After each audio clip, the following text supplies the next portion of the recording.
Bom dia a todos. A gente está na 42ª reunião da Rede Paulista de Avaliação de Tecnologias.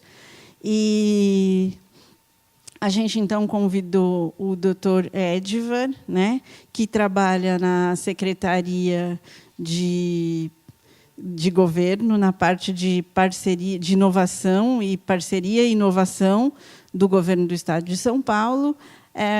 Os pitches, eles são bem discutidos, está na mídia hoje em dia, né? Cada secretaria do transporte, a da saúde e outras, elas estão trabalhando com os pitches, uma coisa nova para a gente, né? E é um prazer que a saúde esteja inserida nesse meio, né? Eu queria agradecer o Edvar pela gentileza de vir falar aqui para a gente, né? E essa vai ser gravada e qualquer dúvida, só perguntar. Obrigada, Edvar. Bom, muito obrigado aí pelo convite. É um prazer estar aqui de volta na Secretaria da Saúde, né? Por onde eu passei aí algum tempo trabalhando na área de tecnologia de informação. E hoje eu tenho me dedicado a essa questão de inovação organizacional em governo. Então, hoje eu vou falar um pouquinho para vocês sobre os conceitos básicos de inovação organizacional e vou falar um pouco mais sobre o PitGov, o que significa isso, qual é o impacto que nós estamos tendo, quais são as dificuldades que a gente está vivendo em implantar algo tão inovador para um ambiente ainda que se submete muito forte, tem um efeito muito forte das leis e da forma de atuar, ou seja, onde a informalidade não tem tanto espaço para a gestão, para a ação administrativa. Bom, eu trouxe essa frase aqui, a lâmpada não é a evolução da vela, do Júlio Ribeiro, mais no sentido de falar que as inovações, do impacto das inovações na nossa sociedade tem vindo de forma disruptiva, né? Ou seja, criando mercado, além de criar mercado, ela criando efeitos assim, efeitos até ruins para a sociedade, perda de emprego, geração de outros empregos. Então, o que a gente tem visto é que, assim como a lâmpada não é a evolução da vela, o carro não é a evolução da carroça, ou seja, é uma nova etapa, é uma nova era.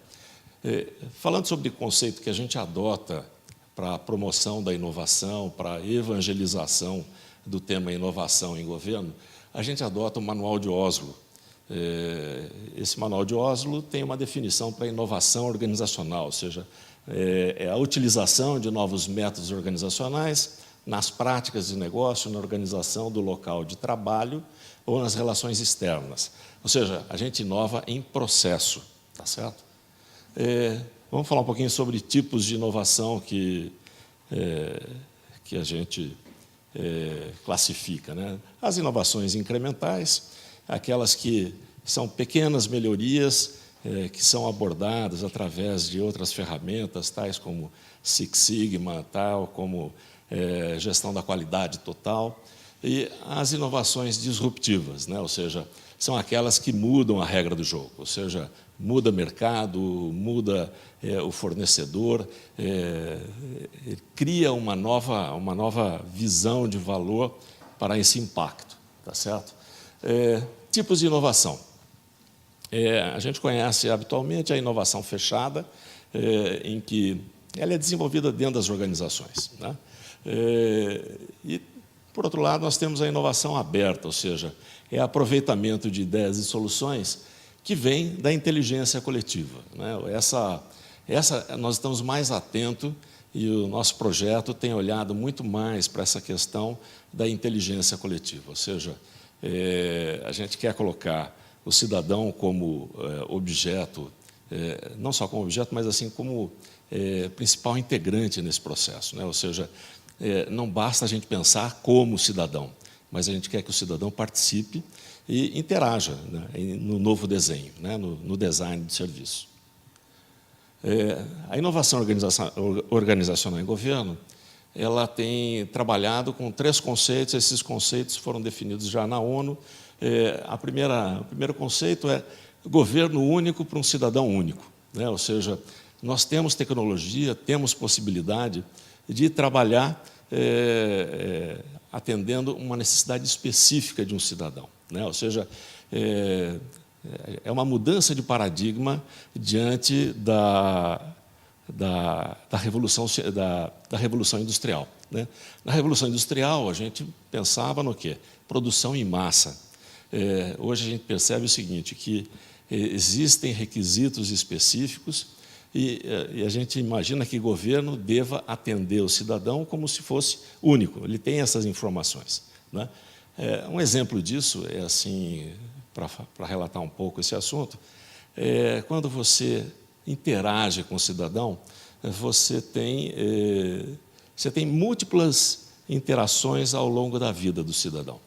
E a cada interação, o Estado trata esse cidadão como se fosse um novo cidadão, né?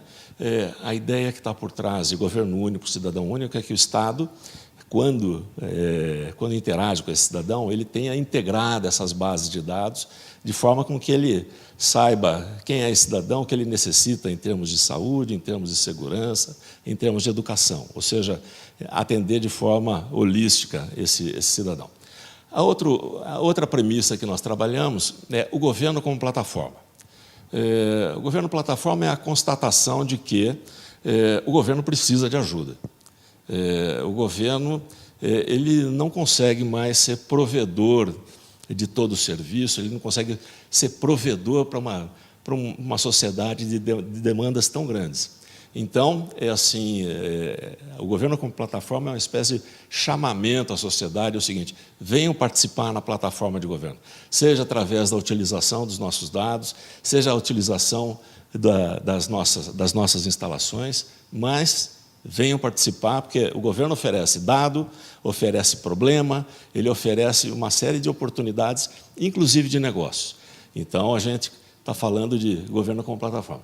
E a terceira premissa que a gente trabalha é o conceito de governo hiperlocal, ou seja, de micropolíticas públicas para determinadas regiões, para determinadas áreas, para determinados grupos de cidadão.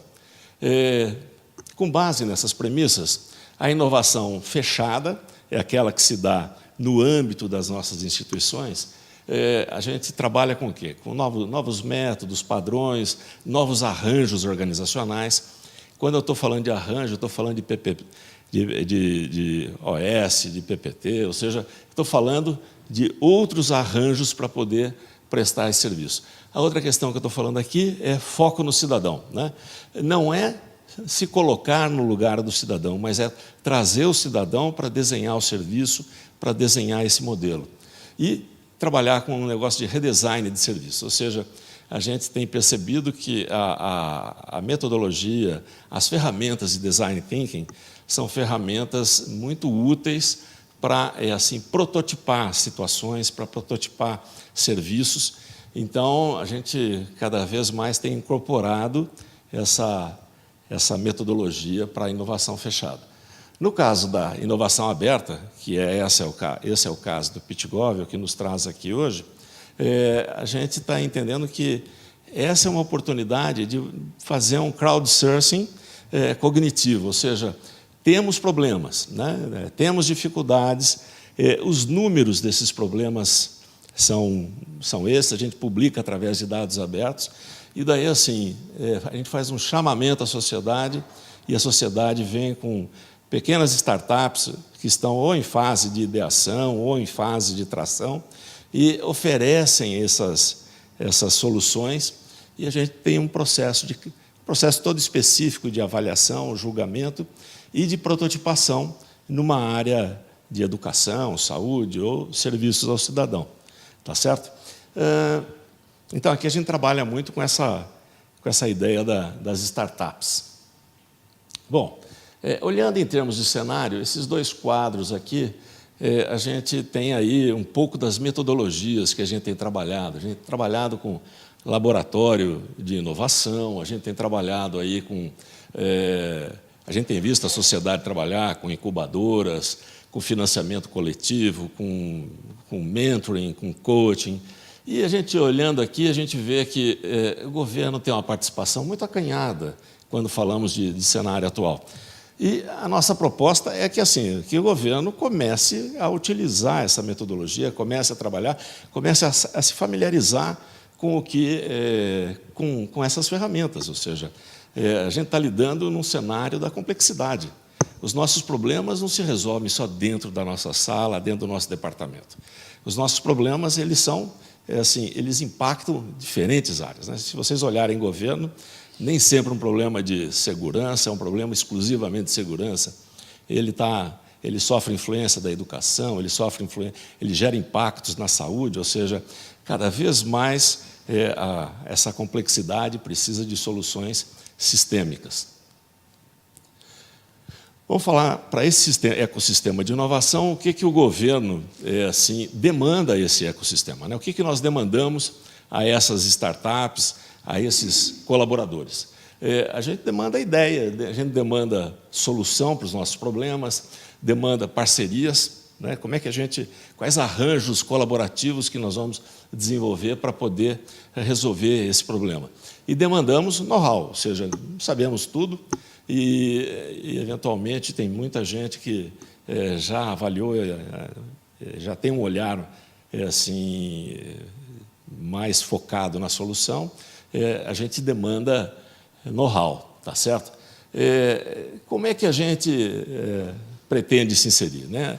Na adoção de produtos inovadores gerados no ecossistema, encomendando aplicativos para dispositivos móveis, encomendando aplicativo para TV digital e ampliando as modalidades de parceria hoje existentes. Qual é o resultado que a gente espera dessa relação, né? Redução de custos, melhoria da qualidade de serviços, utilização de novas formas de conhecimento, ou seja, praticar a inovação aberta e abrir as janelas do governo para a inovação futura, né? Ou seja, tem relações ainda que a gente ainda até tem uma certa dificuldade como é que a gente vai contratar e estabelecer. Então, esses desafios a gente está incorporando para poder resolvendo aí para poder usufruir dessa melhoria. O que o governo oferece, né? Cabe ao governo, cabe ao serviço público apresentar seu quadro de deficiências, ou seja, quais são os seus desafios, né? Quais são as suas dificuldades. Então, cabe ao governo fazer isso, apresentar esses desafios. Cabe ao governo ofertar dados abertos. A gente sabe que esse é um tema polêmico, quando falamos de dados abertos, que a gente entende que dado é um bem público. Se é um bem público, ele deve estar disponibilizado para a população, deve estar disponibilizado para empreendedores sociais, deve estar disponibilizados para a inovação aberta. Então, é um tema polêmico, eu imagino que nós estamos falando aqui na Secretaria da Saúde, e eu imagino que surjam ainda muitas polêmicas a respeito disso. Mas, felizmente, a gente já tem uma certa experiência em publicação de dados, né? Ou seja, muitos dos nossos dados são dados já disponíveis, mas ainda não são tratados como dados abertos, né? Ou seja, a gente precisa publicá-los de forma amigável para que as pessoas possam se apropriar disso e gerar informação. Como é que a gente vai se inserir, né, nesse processo, estabelecendo uma programação continuada de eventos que despertem o interesse de startups, né? Startups são empresas nascentes, são empresas que têm um tempo de nascimento muito breve, são empresas que elas trabalham com a fronteira do conhecimento, ou seja, são empresas que trazem soluções, algumas delas até num processo ainda de maturação, ou seja, elas gostam muito de trabalhar com o governo, porque o governo oferece a oportunidade de amadurecer esse produto, ela oferece a oportunidade de tratamento de dados em grandes volumes. Também a gente pretende, estabelecendo um programa permanente de capacitação, ou seja, A outra coisa que a gente tem olhado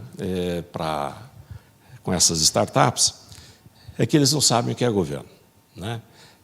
Algo que para nós parece tão óbvio, parece tão claro, eles não conseguem entender, porque o governo ele é organizado de acordo com o paradigma da Revolução Industrial, ou seja, a gente divide o governo para melhor geri-lo. E a sociedade ela não tem um problema de acordo... o cidadão não se localiza com essa divisão, ele se perde nessa divisão, né? Além disso, a gente tem níveis federal, municipal, estadual, e isso é uma confusão para o cidadão, né? E para minha surpresa, é um desconhecimento, inclusive, dessas empresas que trabalham na área de saúde, educação, facilidades ao cidadão. Ou seja, eles não conseguem entender a dimensão de tempo que a gente ainda pratica, né, em governo, mas isso é muito rico, né? Ou seja, é um processo de... A gente também se questiona por que demoramos muito em certas coisas, tal, mas é interessante. O que a gente espera, né? Que essa relação, que essa convivência traga novas opções de governo para as startups, né? Ou seja, a gente vive a sociedade do conhecimento. A gente também percebe que vivemos um processo de desindustrialização do Estado, do Brasil, de uma forma geral. Ou seja, hoje é muito mais econômico, muito mais vantajoso produzir na China. E como é que nós vamos ficar? Nós vamos ficar produzindo grãos, viver exclusivamente do agronegócio, ou a gente se insere na sociedade do conhecimento? Então, esse estímulo à startup nada mais é que um estímulo para que a gente trabalhe com empresas nascentes que trabalhem na sociedade do conhecimento, ou seja, em que o seu maior bem, o seu maior produto é o conhecimento. A gente quer também atrair para o estado de São Paulo essas startups, ou seja, a gente quer que isso... Porque isso emprega uma mão de obra qualificada, isso atrai outras empresas também, né? E a gente também quer aproveitar dessa convivência e estabelecer políticas públicas centradas em inovação para o governo do Estado, né? Ou seja, isso tem que estar incorporado, isso tem que estar, assim, ser praticado, né? Ou seja, ser muito além do que uma promessa de campanha, ou seja, viver isso no nosso dia a dia. Bom, é preciso criar, então, esse ambiente de inovação aberta, onde os problemas e soluções sejam conhecidos, tá certo? E criar essa nova lógica de relacionamento e negócios, tá certo? Para isso, né, para ter essa primeira entrada, a gente criou um programa de governo que é o Pitch Gov, em que a gente consultou as secretarias, né, no caso aqui, a Secretaria da Educação, a Secretaria da Saúde e o pessoal do Poupa Tempo, para identificar desafios que existem nessas secretarias, tá certo? Tivemos aí a participação, além da Secretaria da Saúde, do IANSP, do Centro Paula Souza, do Acesso São Paulo. E tivemos a colaboração da Associação Brasileira de Startups, que tem lá 3.500 empresas nascentes em seus cadastros, e estabelecemos 35 desafios. Aqui estão os desafios, eu sei que vocês não vão conseguir ler, mas no caso da educação, estabelecemos 10 desafios, no caso da saúde, 6 desafios. Então, aqui a gente está falando desde integração de bases de dados na saúde, estamos falando aqui de registro de hábitos de pacientes, estamos falando também de como é que a gente reduz a abstenção nas consultas, estamos falando como comprovar que um cidadão é usuário do sistema, ou seja, e como que o médico pode registrar as suas conclusões nos exames e prontuários de forma mais completa, além da digitação. Ou seja, no debate, especificamente na área de saúde, a gente identificou como esses desafios os mais prementes, tá certo?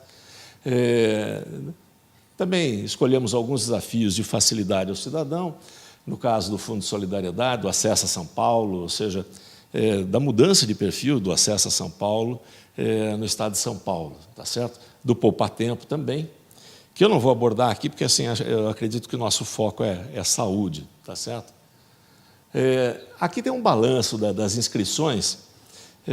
Eu confesso que até nós que estávamos no processo, a gente ficou surpreso com o volume de empresas inscritas, né? Ou seja, tivemos 304 inscrições. Dessas inscrições concluídas, de fato, em todo o processo, tivemos 231. Tivemos, na área de facilidades ao cidadão, 48 startups. Na saúde, 73 startups. E na educação, 110. Ou seja, fizemos mais uma triagem e chegamos num número de 181 startups válidas, para a saúde, 60 startups. O que a gente avaliou nessas startups, né? Qual é o nível de maturidade que elas estavam? A gente deu uma certa preferência para startups que já estão vivendo assim, um estágio de maturação, né? Ou seja, como a gente está lidando com algo muito novo, startups que estão num estágio anterior à maturação, que é o estágio de ideação, talvez gerasse uma certa ansiedade. A gente deu uma preferência, olha, ela tem uma solução, essa solução funciona, ela está aplicada em algum lugar, isso significa tração, tá certo? Avaliamos o modelo de negócio dessas startups, né? Ou seja, elas estão focadas em quê?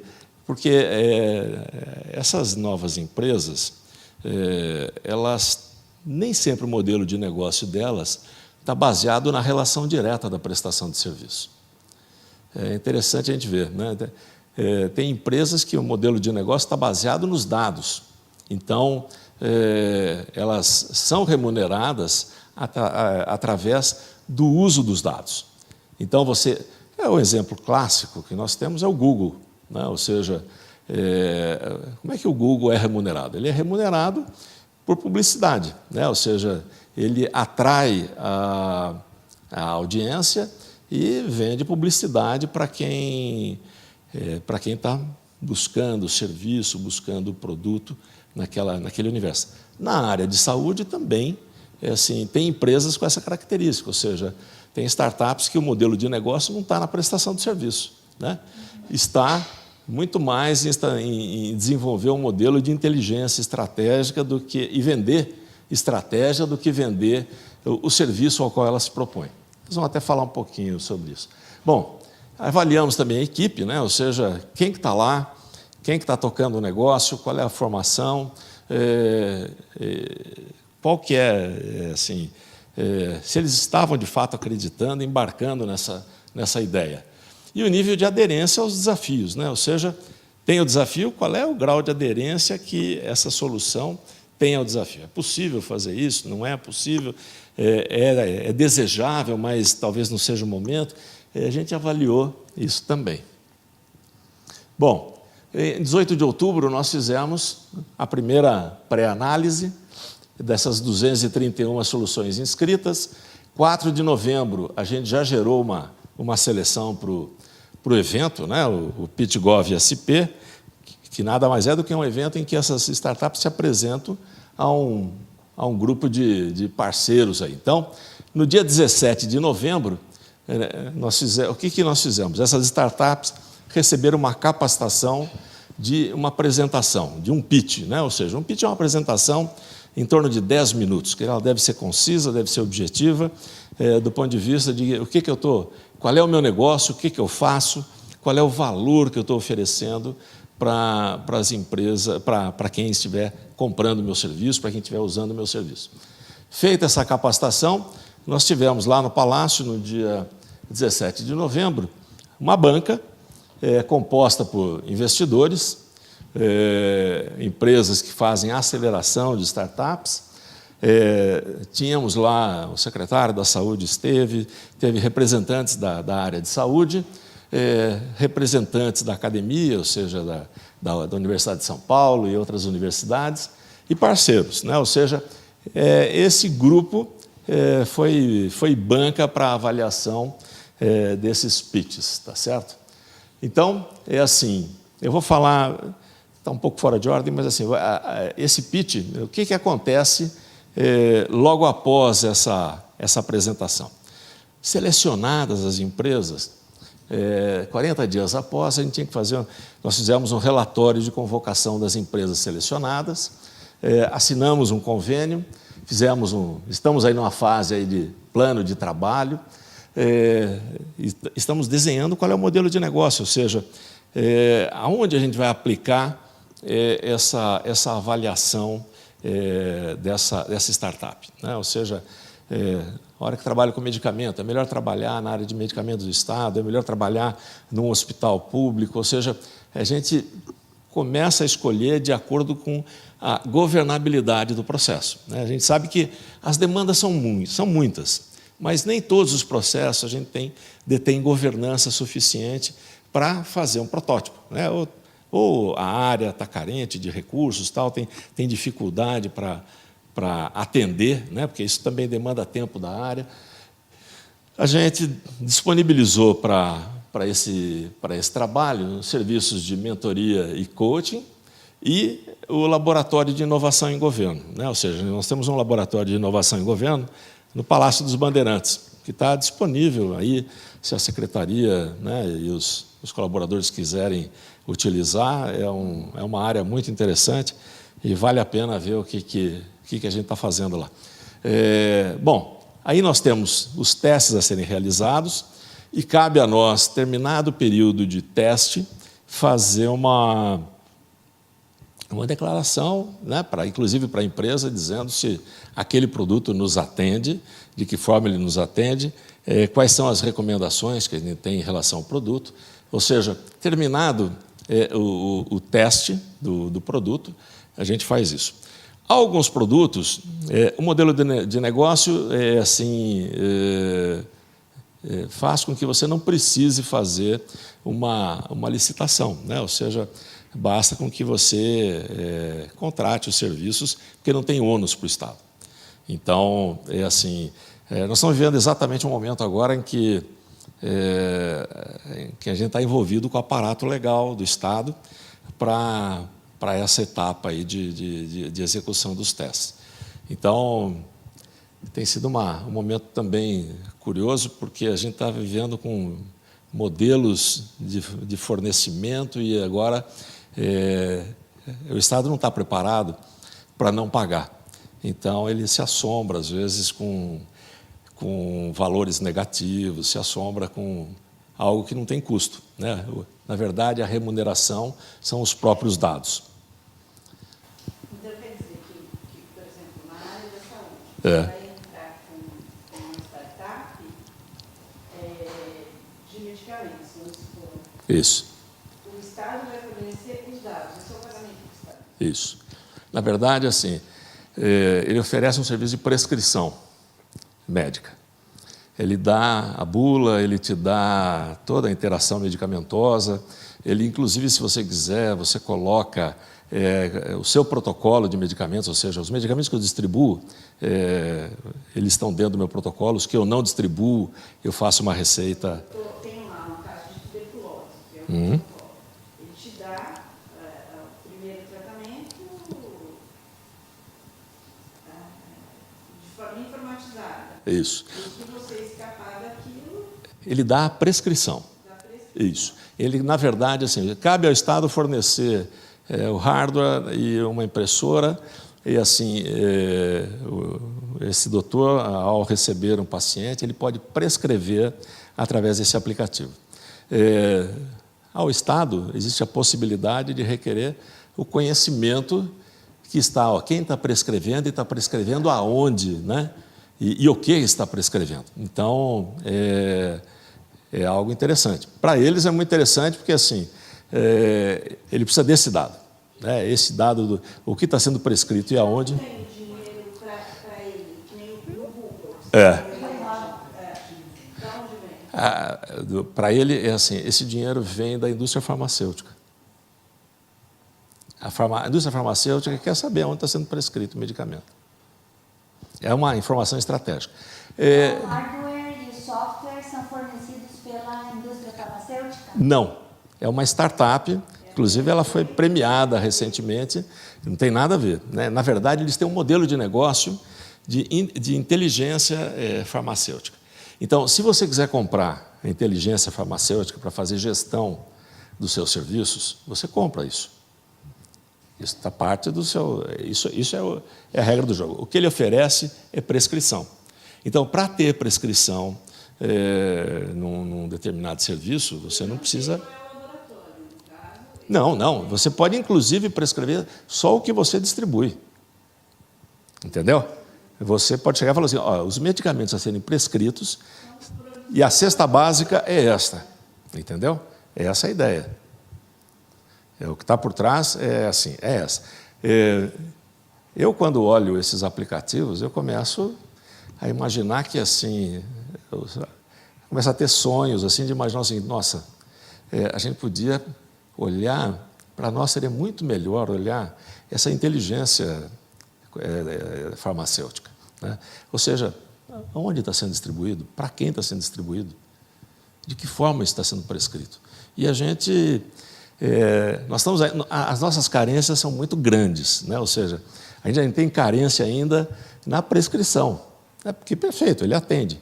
Mas eu não deixo de sonhar e imaginar que você ter uma aplicação em que você saiba o que é prescrito e garantir com que seja prescrito o que você assim, tem dentro da sua cesta básica de medicamentos. Autorizado pela instituição facilita nessa ferramenta. Eu estou lá, te dou o que é padronizado, você pode prescrever isso. E caso seja não padrão, ele vai me falar e eu consigo, inclusive, usar esses dados para saber se é necessário que seja orientado esse novo medicamento. Olha lá. Ele, inclusive, ele tem até uma separação entre... Você pode até prescrever o que não é distribuído, mas sai fora do seu formulário, daquele formulário da instituição. Então, é como se fosse uma outra... São receitas distintas, tá certo? Bom, aqui eu tenho, brevemente, as empresas que foram selecionadas nesse PitGov em São Paulo. A primeira que nós selecionamos foi a Aquarela, né? Ou seja, é uma empresa que trabalha com Big Data e ela tem um negócio que eu acho fabuloso, que através de técnicas estatísticas, ela busca correlação de dados. Então, eu vou fazer uma analogia com objetos de consumo, né? Mas assim, o que tem a ver lingerie e chocolate? Aparentemente não tem nada, né? Até a forma de ser distribuído são formas distintas. Mas há um estudo assim, feito com Big Data, em que as compras na web, quem compra lingerie está suscetível a comprar chocolate. Não sei. Eu não conheço a psique humana a tal ponto para entender essa correlação. Mas o Big Data, ele traz muito dessa informação, né? Ou seja, ele traz muitas questões. Ou seja, você faz perguntas e ele traz outras perguntas para a gente entender o que acontece com o nosso modelo. Tá certo?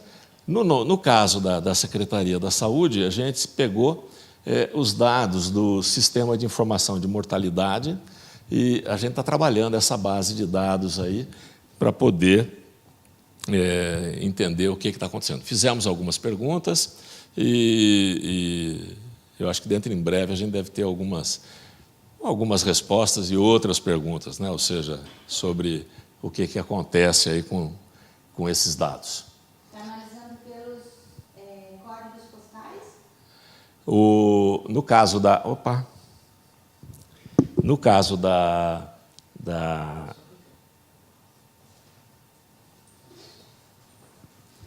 No caso da Aquarela, a gente está pegando os dados a gente está evitando, são os dados publicados hoje, né? Ou seja, nós estamos evitando identificar o cidadão para esse teste. Não. Eu entendi que é um dado codificado. Isso. Mas está analisando a distribuição de mortalidade de acordo com o georreferenciamento? Isso. Georreferência. É. É o que a Paula faz. Tá certo? A segunda startup que a gente selecionou foi a AIME, que é uma empresa da Fundação Yunus, que tem uma experiência no Sudeste Asiático de trabalhar com a questão de dengue, chikungunya, zika, ou seja, ou melhor, experiência com mosquito, não com com os vírus, né? Ou seja, esse é um software que ele, segundo a promessa, né, é que ele tem uma capacidade de predição de surgimento de focos de forma antecipada, ou seja, em 60 dias, 30, 60 dias, dizer aonde deve ter uma eclosão maior desses mosquitos, tá certo? Então, ele usa dados de climatologia, ele usa dados de topografia, ele usa dados históricos, e daí ele faz de forma que o combate se dê de forma mais localizada, né? Ou seja, inclusive ele tem um indicador, ele diz que são 86% de acerto na experiência na Malásia e na Tailândia. Então, nós estamos analisando, escolhendo 3 municípios aqui no estado de São Paulo. A SUSEM está tocando esse projeto aí. Em breve eu espero ter notícias aí para contar como é que foi essa experiência, tá certo? A terceira empresa selecionada foi a Memed, né? Ou seja, é uma empresa de medicamentos que trabalha com prescrição médica e trabalha com venda de dados sobre medicamento. Quem usa o serviço básico, que é a prescrição em si, precisa ter uma conexão com a internet, precisa ter um notebook, precisa ter uma impressora para poder imprimir. Ou seja, ele te dá todo o acesso à base de dados de medicamento, ele te dá informações para que você possa prescrever de forma online, tá certo? Tem alguns benefícios aí de padronização, ou seja, a gente está com dois pilotos, né? Temos um piloto no IANSP, e o IANSP ele tem um desafio que é padronizar essas prescrições fora do IANSP, né? Ou seja, aos prestadores de serviço. Então, a ideia é que os prestadores de serviço adotem esse aplicativo, tá certo? O que é interessante é que ele consegue olhar e ter uma visão compartimentada, ou seja, o que é medicamento que faz parte da cesta básica da instituição, que é distribuído pela instituição, e ele também tem aí ele consegue separar, ou seja, dizer o seguinte, isso aqui sai num impresso do IANSP, ou seja, tudo que a farmácia do IANSP fornece sai no impresso do IANSP, de forma que a gente evite aqueles problemas de o paciente chega na farmácia, olha, o médico me receitou isso aqui, mas isso a gente não distribui. Isso causa um estresse, né? Ou seja, com a população. A gente tem uma população que está demandando mais e mais serviços, e se a gente puder orientar melhor, menos ruído a gente tem na prestação e no atendimento, tá certo? Então, a gente está seccionando de forma a olhar esse piloto no IANSP, e temos um piloto aqui, a Secretaria escolheu para fazer no ambulatório do Pérola Byton. Eu acho que em breve a gente também tem um olhar do resultado, que isso se apresentou, né? Por último, nós temos aí um aplicativo chamado Saúde Controle, que nada mais é que todos os dados do paciente são carregados no celular. Esse aplicativo, o paciente baixa no seu celular, ele está integrado com alguns laboratórios, ele vai buscar os dados do laboratório, carrega no celular, ou seja, o paciente tem um histórico das consultas, dos agendamentos e do que ele monitora a respeito de saúde, né? Então, nesses casos aqui, a gente tem privilegiado instituições onde trabalha com pacientes que, assim, o grau de prontidão para o uso da tecnologia ela é maior, né? Ou seja, os crônicos, por exemplo, nós acreditamos que têm uma prontidão maior para o uso da tecnologia. Então, estamos, assim, no caso do IANSP, a gente está trabalhando com doenças crônicas e obstetrícia, né? Ou seja, o corpo clínico lá entendeu que essas áreas são áreas que a gente teria uma chance de sucesso maior. Evidentemente, a gente está trabalhando com uma tecnologia que nem todo mundo tem acesso, né? Ou seja, e além de ter acesso, a gente não está muito educado para isso. Então, essa avaliação da adesão também é um negócio que a gente quer olhar de perto, ou seja, né? Como é que a gente leva governo para o celular, para o smartphone, tá certo? Bom, esse foi o primeiro PitGov, a gente está preparando para fazer um outro PitGov na área de mobilidade. E assim, parece que está indo tudo bem, né? Ou seja, e espero que continue assim. Acho que, se vocês quiserem maiores informações, se colocarem, o nosso site é pitgov.sp.gov.br, e daí vocês conseguem ter maiores dados, como é que se deu essa questão. Ok? Bom, eu acho que era isso que eu tinha para falar. Qualquer dúvida, estou à disposição. A gente sabe que a gente fala línguas diferentes, né? Ou seja, eu não falo mediquês e vocês não falam. Mas, assim, eu me esforço para entender, tá bom? Muito obrigado, um abraço a todos. Deixa eu fazer algumas perguntas. Pois não. Tem alguns, na realidade, a gente vê todo esse sistema, eu, né, pessoalmente, acho que a Lúcia também, assim, com muitos bons olhos, porque eu acho que ele agrega muitos setores na área da saúde. Principalmente com algumas doenças que elas são de rede básica, né? Mas que elas trazem bastante complicações para redes de média e alta complexidade, que é a hipertensão, né? Diabetes, certo? E aí tem toda a parte de nutrição, né? Ou seja, hoje em dia as nossas crianças comem mal, certo? E aí elas serão adultos com obesidade, com hipertensão, diabetes. Acho bastante interessante se tivesse uma proposta que conseguisse juntar educação e saúde. Ah, sim. Né? Porque, assim, obviamente, você não vai ter uma resposta em pouco tempo. Mas, Sei. a médio tempo, não tem como você separar, né, que pessoas com orientação nutricional, de educação, tenham saúdes melhores. Né? Obviamente que eu não sei se tem alguma que consiga, mas isso é base de dados. Sem dúvida. Eu acho que esse desafio, esse primeiro desafio é assim, a gente pegou e separou desafios ainda no modelo industrial, né? Ou seja, desafio de saúde, desafio de educação, mas sem dúvida, eu acho que o próximo PitGov a gente acaba entendendo aplicações que tragam soluções tanto para a saúde como a educação. É que assim, a gente está lidando com uma modalidade nova, a gente está lidando com um modelo de contratação diferente, é tudo novidade para o Estado. E você imagine que a gente tem o viés político, né? Ou seja, não que a gente tenha ido atrás da educação para fazer alguma coisa conjunta, mas no momento que saiu o PitGov, estava saindo o nosso secretário da Educação. Então, ficou um negócio assim, né, complicado, né? Ou seja, que a inovação nem sempre ela é tocada pela estrutura. Normalmente é um quadro mais estratégico da secretaria.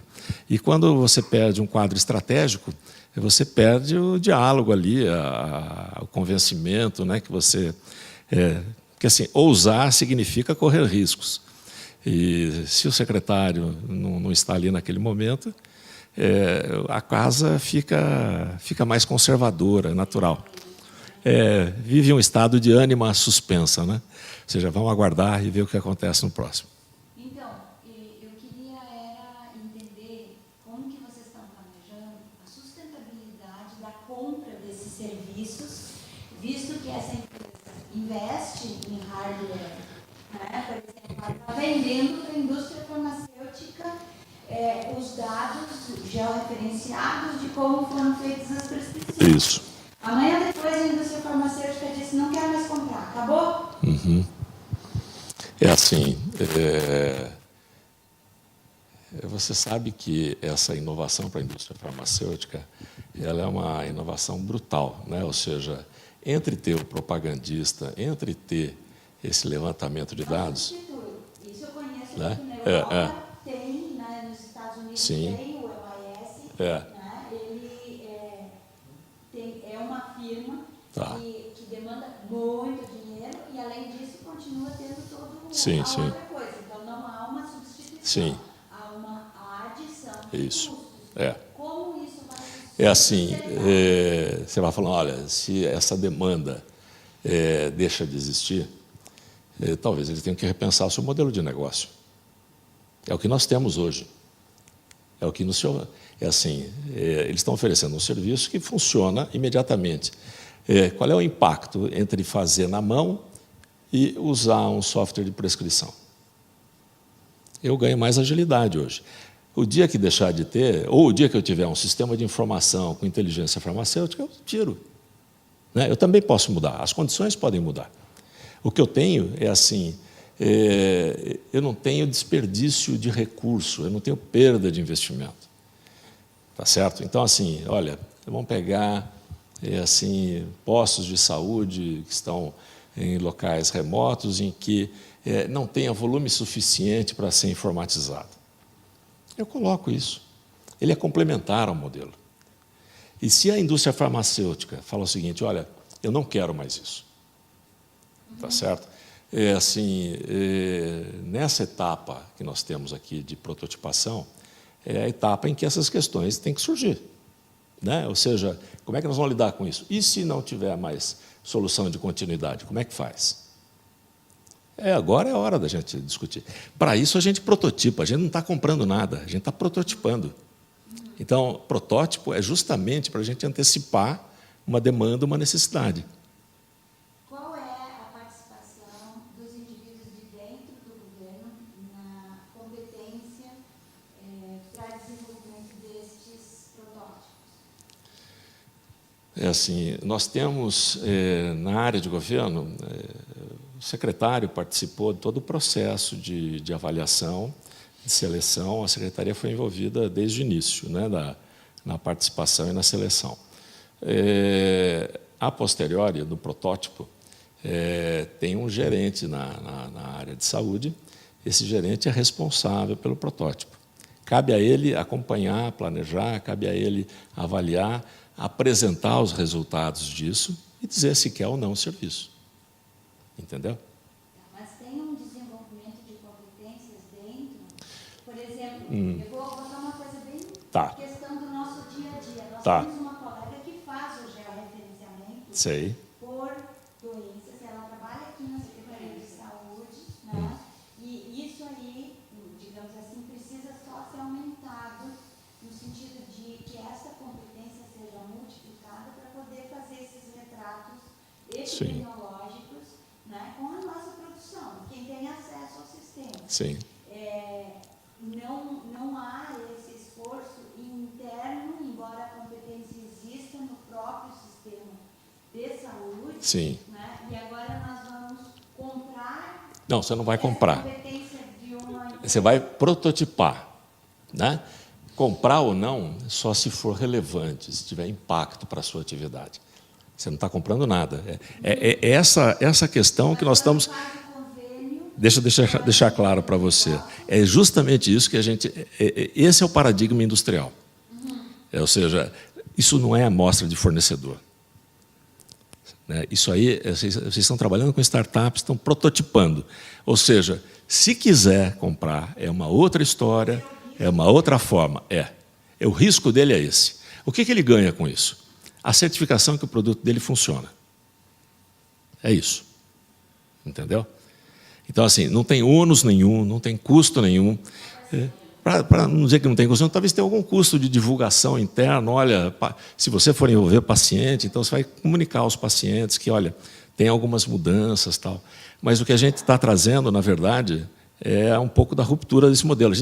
A gente quer evitar falar assim, escuta, isso não acaba numa 866. A gente não fez tudo isso para acabar numa 866. Entendeu? É protótipo. É assim, é algo que você pode chegar e falar, isso não me atende. A gente julgou, imaginou que seria bom, tal, mas não atende. A gente vai ver na prática, não vai ficar naquela história de uma apresentação de um fornecedor, e, olha, decidimos comprar, e daí você coloca para funcionar e não funciona. Você está falando o seguinte, ó, vamos fazer o seguinte, vamos experimentar primeiro, e daí se eu gostar, ou se eu não gostar, se eu achar que eu faço melhor, eu vou fazer o meu. Né? O jogo está claro para nós todos. Então, inclusive para essas startups. Vocês estão aqui, na verdade, é para fazer um protótipo. E, assim, o que vocês vão levar desse protótipo é uma declaração dizendo o seguinte, olha, ele é adequado, não é, ele precisa disso, falta isso. Está claro? Essa é a ideia. Ok. Esse modelo funciona aonde? Esse modelo tem funcionado muito nos Estados Unidos. Né, via de regra nos Estados Unidos. A indústria, o setor privado tem feito muito pitches. Né?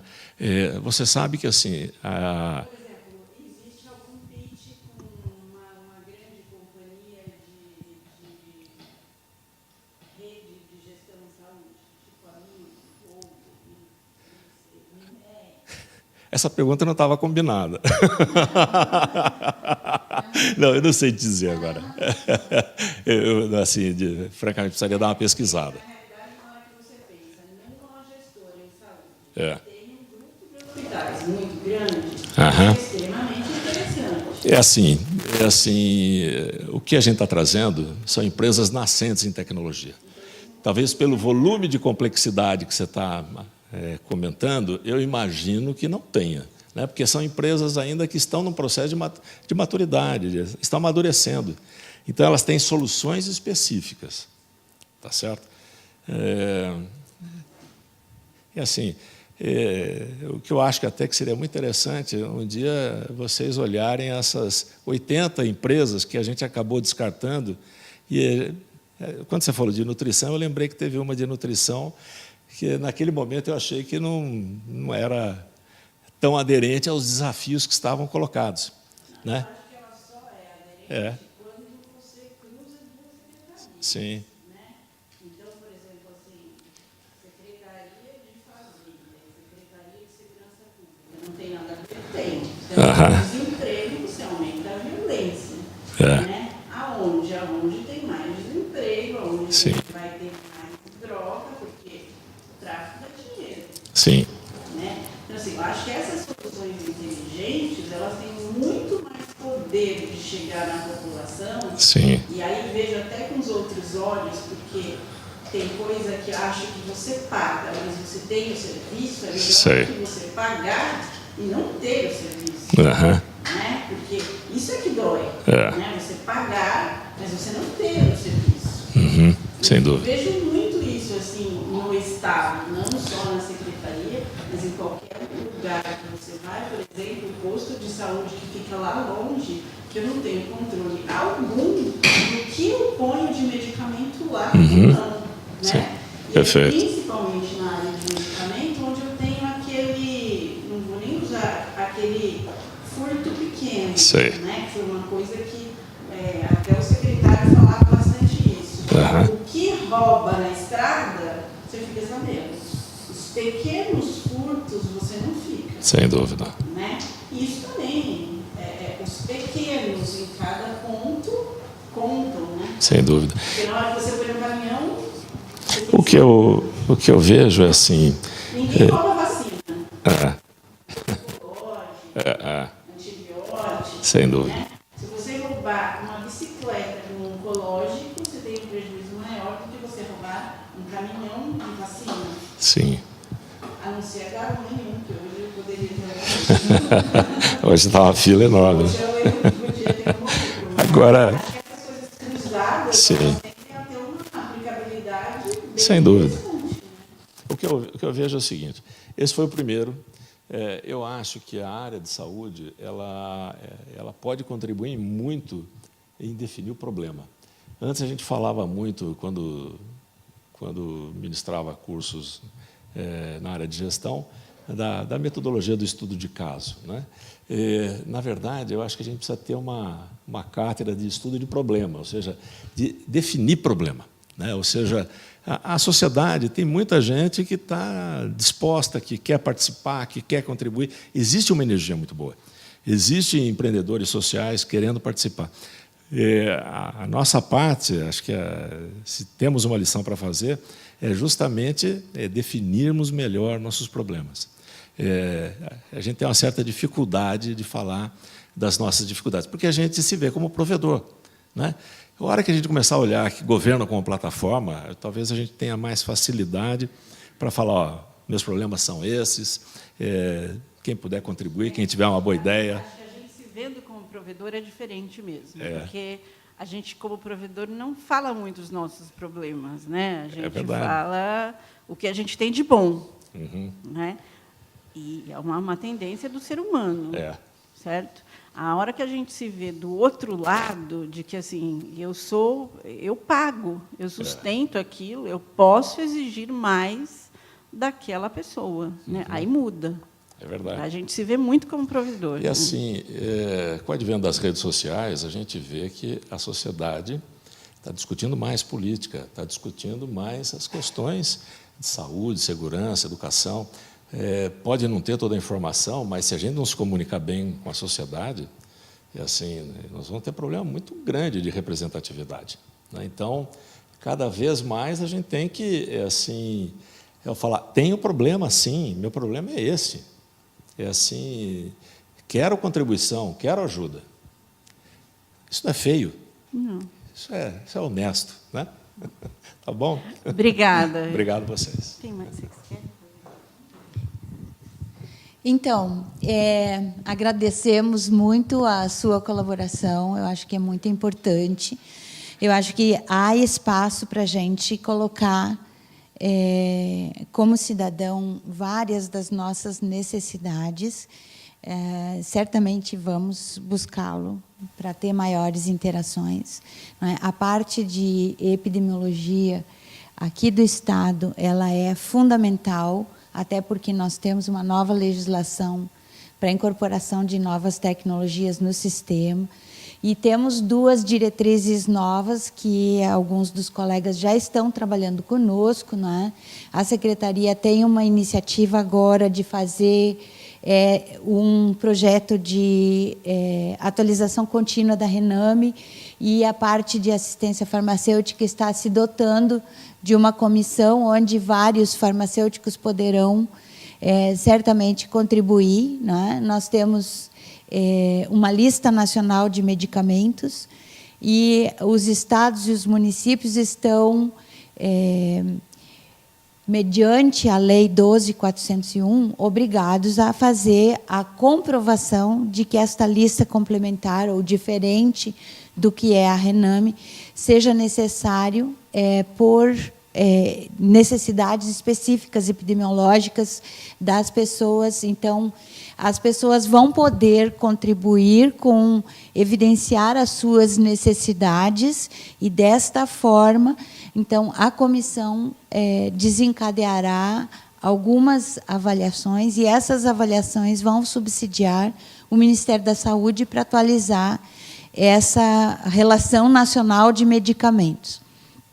Hoje, todo esse mecanismo de avaliação está sendo desencadeado, não é? Mas ainda precisamos de muito mais força de trabalho para fazer essa avaliação. E também, diante das novas necessidades de conhecimento sobre isso, obviamente, maiores informações sobre a necessidade da prescrição aqui, lá ou acolá, georreferenciada, portanto, vão ser necessárias e precisaremos integrá-las, né?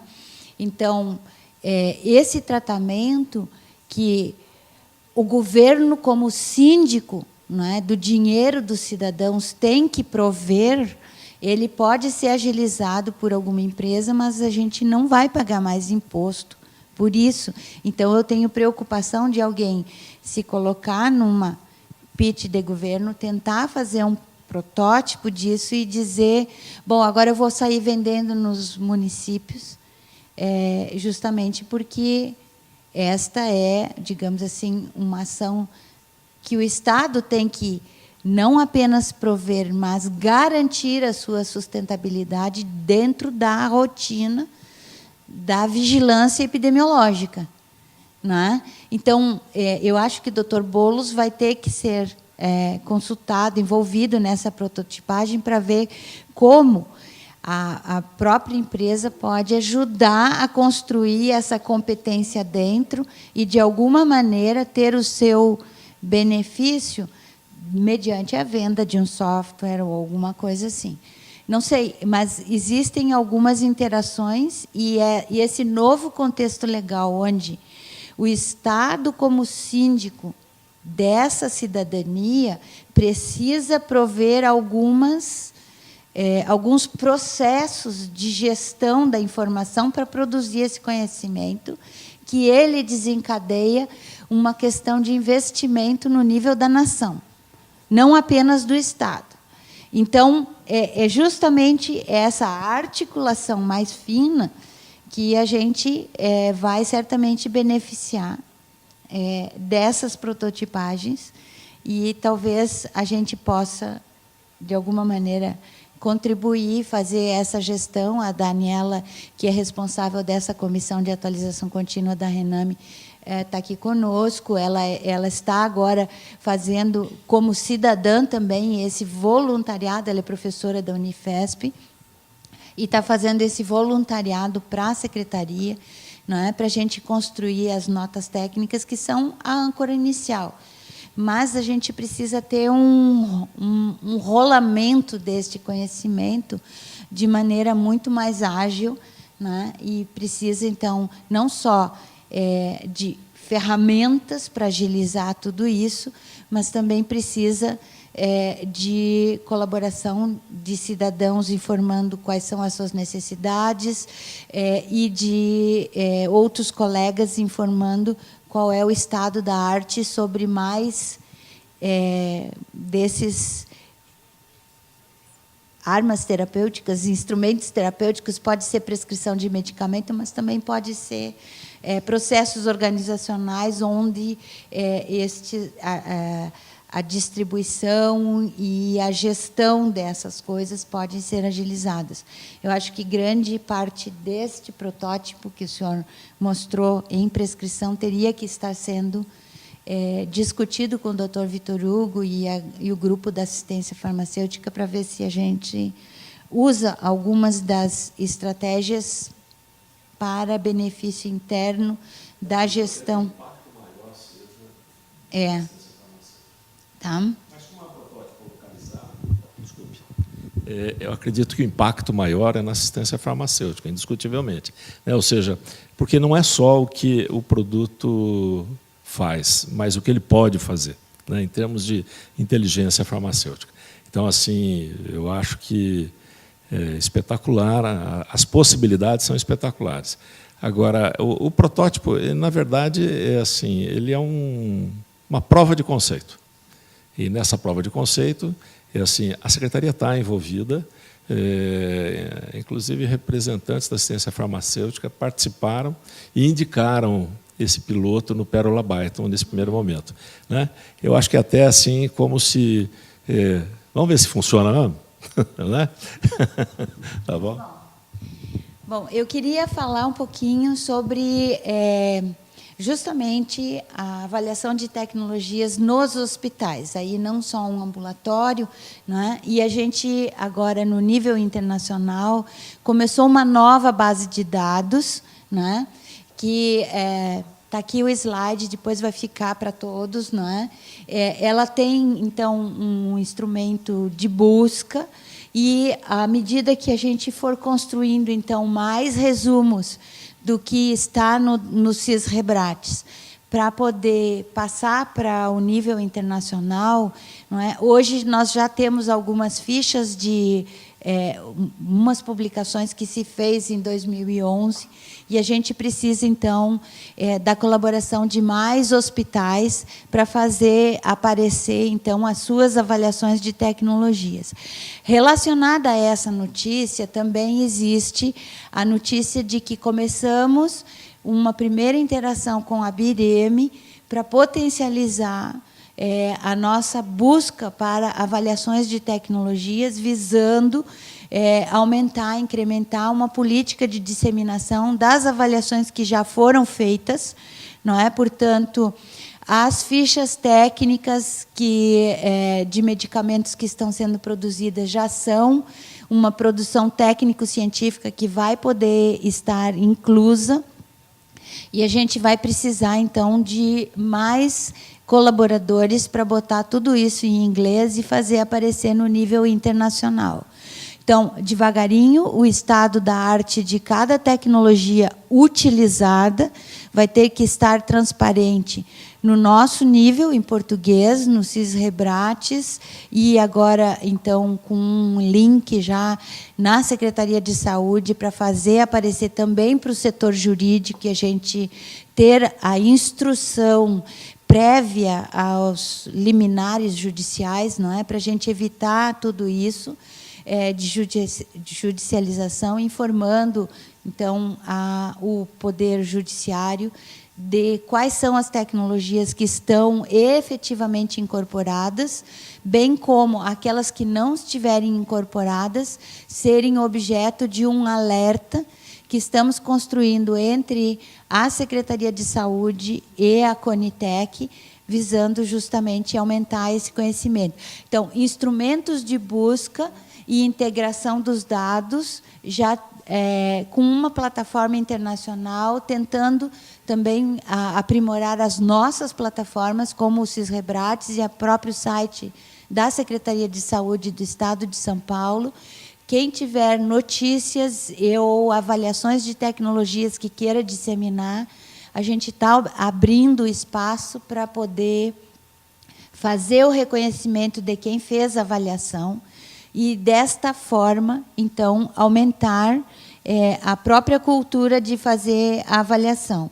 Eu vou aqui, não, eu tenho que fazer só o page down, né? Mas eu não sei onde é que está aqui. Bom, vamos fazer assim. Então, aqui eu botei um exemplo, né, de uma tecnologia, e já vem, então, aqui um exemplo sobre PET-CT, né? Tem uma avaliação do PET Scanner, do PET-CT Scanner, que foi publicado na Dinamarca, então já está indexado. Isso também serve para quem for fazer decisões sobre esta tecnologia, de usar esta coisa já feita, se ela responder a sua pergunta de pesquisa ou necessidade de aplicação, né, já pode usar assim.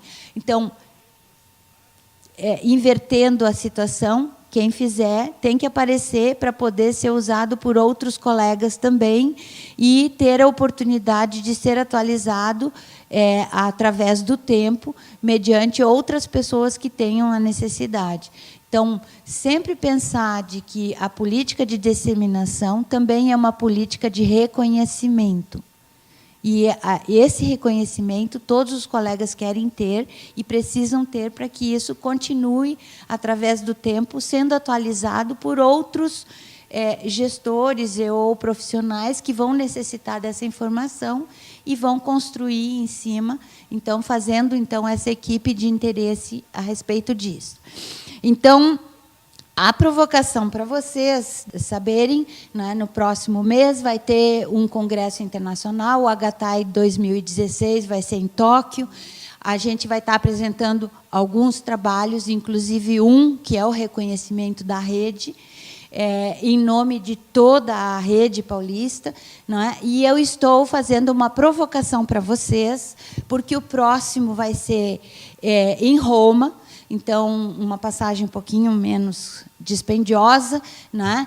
E tem aí um convite para vocês. Quem tiver abstract ou trabalhos reconhecidos, aceitos por esse grupo do Internacional, não é? Está convidado a jantar em Roma no dia 17 de junho de 2017 pela minha pessoa. A Evelinda vai pagar para quem tiver abstracts aceitos. Vou pagar uma janta, não é, para os colegas, porque a gente tem, sim, como Estado de São Paulo, que aumentar essa produção. E aí isso aqui é um lugar mais acessível, não é? A gente pode, com boa antecipação, conseguir bastante barato esses voos, não é? Então, dá para a gente se planejar, se programar para fazer, então, um projeto e tratar de ir para frente, né? Então, todo mundo incluso na Rebrates para fazer aparecer os seus trabalhos no Cisrebrates e ser traduzido e aparecer aqui nesta base de dados, bem como o convite para jantar em Roma, dia 17 de junho de 2017. Então, com a condição de ter um trabalho aceito no HTAI 2017. Certo? Valeu a provocação?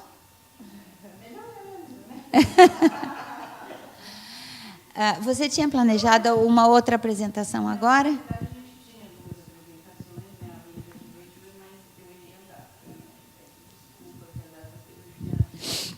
Sempre na terceira terça-feira. Tá. Então, eu vou aproveitar só... Então, eu vou aproveitar, então, esses minutinhos que nos restam, só para a gente refinar algumas coisas. Então, lição de casa para todo mundo, não é? A gente tentar avaliar tudo que a gente faz que não está na tabela do SUS, a gente não vai cansar nunca de repetir isto, porque nós precisamos avançar e melhorar nesse aspecto. O outro é justamente esse projeto de atualização contínua da Rename. Nós temos ainda muito trabalho para fazer e os colegas, então, farmacêuticos que quiserem contribuir, né, para fazer parte desta comissão, aqui no nível da assistência farmacêutica da Secretaria de Saúde, estão amplamente convocados, né, e podem vir nos encontrar e fazer, então, essa interação. A Daniela vai estar coordenando esse esforço, mas nós precisamos de muita gente ainda. Temos muito trabalho que fazer. E temos que fazer justamente a prova de conceito de que a Conitec é capaz de construir, a partir da base, esse conhecimento e manter essa política de Estado, que é a Relação Nacional de Medicamentos, sendo atualizada de maneira contínua e não apenas como uma publicação a cada 3, 4 anos, não é? E não ajustada às necessidades do campo, efetivamente. Não é? Então, não só os secretários municipais têm aceito de compartilhar as suas remumes para que a gente discuta isso mediante um público, como o nosso secretário acabou, né, de publicar de novo a SS 83, que ela demanda justamente que os médicos do sistema de saúde se atenham às listas oficiais da Rename e às medicações distribuídas mediante essa lista, não é, para as unidades básicas de saúde, para as unidades de especialidades, e a gente tenha, então, uma cobertura, não é, o mais ampla possível e planejada, não de surpresa, como é a judicialização, que tira muitos recursos justamente do pool que deve estar garantindo a sustentabilidade dos programas já estabelecidos, não é? E a gente tem, então, essa obrigação agora de construir mais longe o conhecimento sobre o estado da arte, sobre as tecnologias incorporadas, para também decidir reinvestimento ou a manutenção do investimento nessas tecnologias ou a substituição, o desinvestimento. E aí tem, hoje, né, na consulta pública ainda, aberta por mais uma semana, uma das diretrizes da Conitec sobre investimento e desinvestimento em tecnologias de saúde. Então, é uma chamada a todos para participar dessa consulta pública. São avaliação de desempenho de medicamentos e outras tecnologias, bem como processos organizacionais, no sentido de fazer uma avaliação de desempenho com indicadores ao longo do tempo e colocar preto no branco que esse efeito está sendo mantido ou está se modificando e a gente não deve mais investir neste processo ou tecnologia, não é? E que a gente precisa evoluir para outra coisa mais nova ou diferente. Não necessariamente tenha que ser alguma coisa que tenha que ser mantido ad infinito. Não é? O sistema de saúde aprovou certos programas, mas esses programas, com o conhecimento de hoje, estão evoluindo. E nós precisamos nos atualizar, não é? Para a gente poder também, ao desinvestir de coisas obsoletas, poder investir em coisas que são inovadoras. Ou, ao otimizar algum processo ou algum uso de alguma tecnologia, a gente abrir recursos, né, com o mesmo imposto que a gente paga hoje, para poder comprar algumas coisas novas que vão solucionar outros problemas ou algumas coisas emergentes, não é, serem estudadas no nível do campo. E aí abre outro capítulo. O projeto de monitoramento de horizonte tecnológico está solicitando, de maneira premente, a todos que identifiquem soluções para os problemas que temos na assistência à saúde. Então, através de ou uma notícia, ou um congresso, ou alguma coisa, se viu que alguma tecnologia inovadora ou algum processo diferente que foi apresentado como um estudo que deu certo em algum lugar, deva ser testado no nosso meio, porque a gente vive esse problema e talvez antes a gente não tivesse uma solução ou a solução que a gente tenha não seja tão boa quanto foi dito que isso aí pode ser. Então, nesses processos transformadores, nós podemos, sim, priorizar no nível nacional ou no nível estadual, na agenda de prioridades de pesquisa, e trazer certos fomentos para estas potenciais soluções que vão dizer para nós se a gente pode resolver melhor esses problemas, sim ou não. Tá certo? Então, monitoramento de horizonte tecnológico, avaliação de novas tecnologias que usamos e ainda não estão na lista, e a atualização contínua das relações de medicamentos e ações em saúde são desafios colocados na mão de todos para que a gente possa desenvolver um novo sistema de saúde e que esse sistema esteja adequado em tecnologias oferecidas, mas também que a gente possa ajustar os valores dessas tecnologias que são oferecidas para que as pessoas tenham efetivamente o estímulo para fazer essas ações assistenciais acontecerem. Tá? Nós temos uma grande dívida no Brasil, com o êxodo de vários cérebros que temos que repatriar, e isso são competências que temos que resgatar dentro do país, né? E não vai ser com o que tem hoje, tem que ser melhor. Existem várias mudanças tecnológicas acontecendo e a gente precisa acompanhá-las. Dependemos, então, do trabalho de todos, no miúdo, cada um na sua ação específica, identificando problemas, barreiras, soluções e fatores facilitadores para que a gente possa, então, superar o gargalo que temos hoje. Correto?